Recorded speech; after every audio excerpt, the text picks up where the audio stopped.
Yes, it is me again, and I am so great to be here with you today. We're talking about absolutely getting your head in the game right now. So we've just had a few amazing things that have just happened.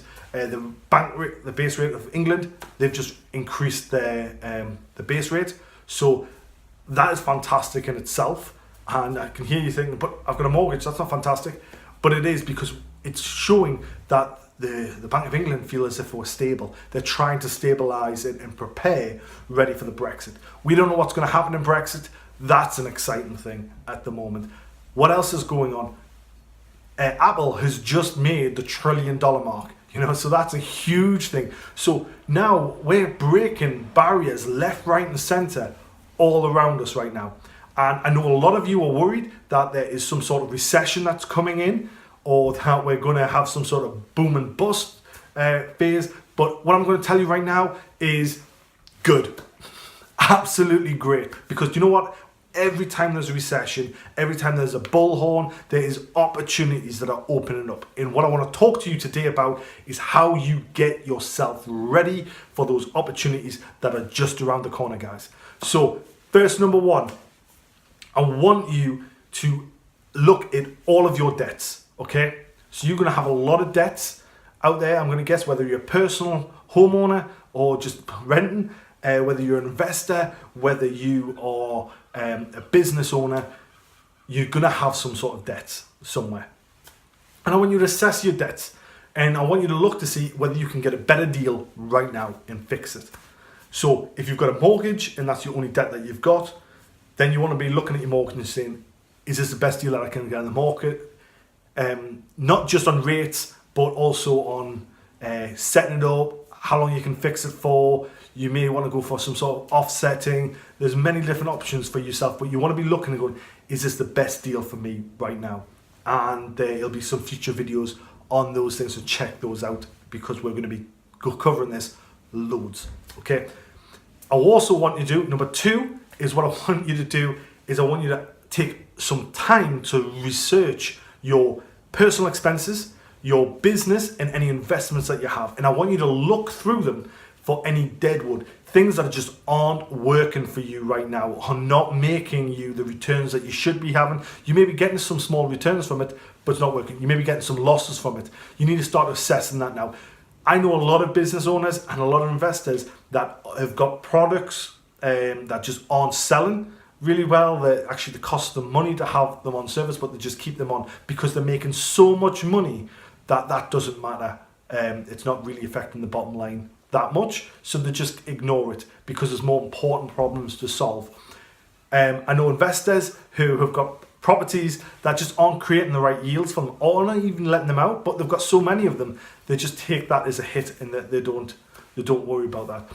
What I'm telling you right now is you need to start looking at this, okay? So take a few moments, get a pen and paper together, write out all of your products that you're selling, get out all of the assets that you've got that's coming in income, write out all of the expenses that are coming out, and go through that with a pen and paper and just really write out, do we really need this? Is this too high? Is my mobile phone bill just too high right now? Do I need to start looking at bring that down because I don't actually use unlimited minutes? Do you have all of the channels on Sky and you think, I don't even watch them. I only watch the sports. What is it that you're spending at the moment that you think, what the heck have we got it? For us, we've got a second car, and I think I use it once a week, if that. I think, do we actually really need the second car? I don't know. But what we've got to do, we've got to assess those things. So we've got to look at all of these avenues. What do you need? What do you want? And what's costing, and is it worth it? So if you get honest with yourself, you're probably going to trim your business down, and that's the name of the game. Because as you trim down the expenses that are just not, and cut away, even if it's making you a small amount of money, but it's just not making you a lot of money, you may want to look at trimming it down, or you may want to change it. So you may decide that one of these properties, actually, I've got it rented out, but if I convert it into a couple of apartments, then that's going to make me way more money, and it's going to be easier rent to gain. Likewise, you may flip that the other way around. So they're the two things so far. So I want you to look at your debts. I want you to check on how they're doing. Are they on the right deals? Do you think you can do better? Can you convert any? Can you amalgamate them to get a better deal? The second thing I want you to look at is any of the deadwood that's hanging around you, both in your business, in your personal, and in any investments that you've got. Okay?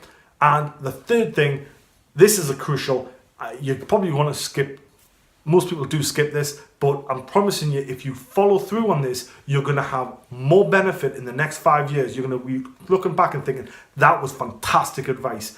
And it makes no difference if you do it or not, but I'm going to tell you what it is.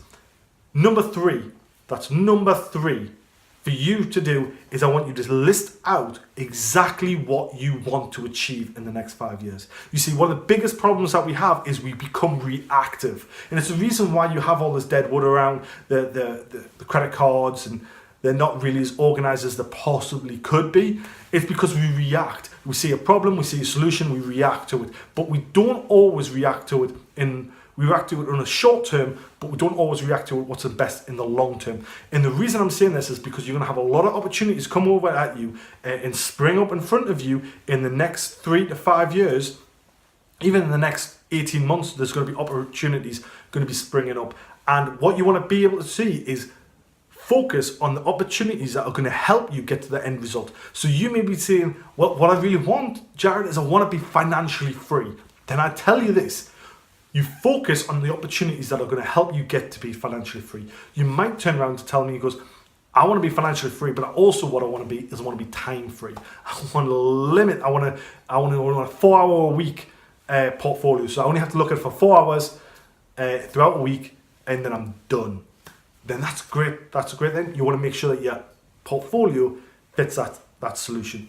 So whatever it is that your goals are, you may be wanting to retire now and you're thinking, well, okay, it's time to build a legacy lifestyle. You might be wanting to really make your mark in the industry right now. You might be saying, look, I want to be the big boy right now. I want to grow massively. I want to really start taking some market share. Then that's what you've got to kind of focus your head on. But I promise you, once you focus your attention to what you really, truly want, what it is that really matters to you the most, and it doesn't matter, it doesn't have to be all business, it could just be family, it could be just feeling like inner peace. It doesn't matter what it is. If you focus on what you want, what you're going to find is those opportunities that come up are going to be easier to distinguish whether it's a good one for you or a bad one, because it's not all about money. It is about the outcome. So that's what I've shared with you today, are 3 absolute things I wanted to go through with you. Number 1, sort out the finances, sort out your debts. Number 2, look at all that dead wood. Get rid of the expenses that don't need to be there, the things that are costing you money, both time and financially. And number 3, get really focused on what you're looking for. I have put down below a few links for you to show you exactly what you can do and how some resources that you can use to take advantage of this. And I will look forward to seeing you in some new videos, and let's all head towards our financial freedom goals.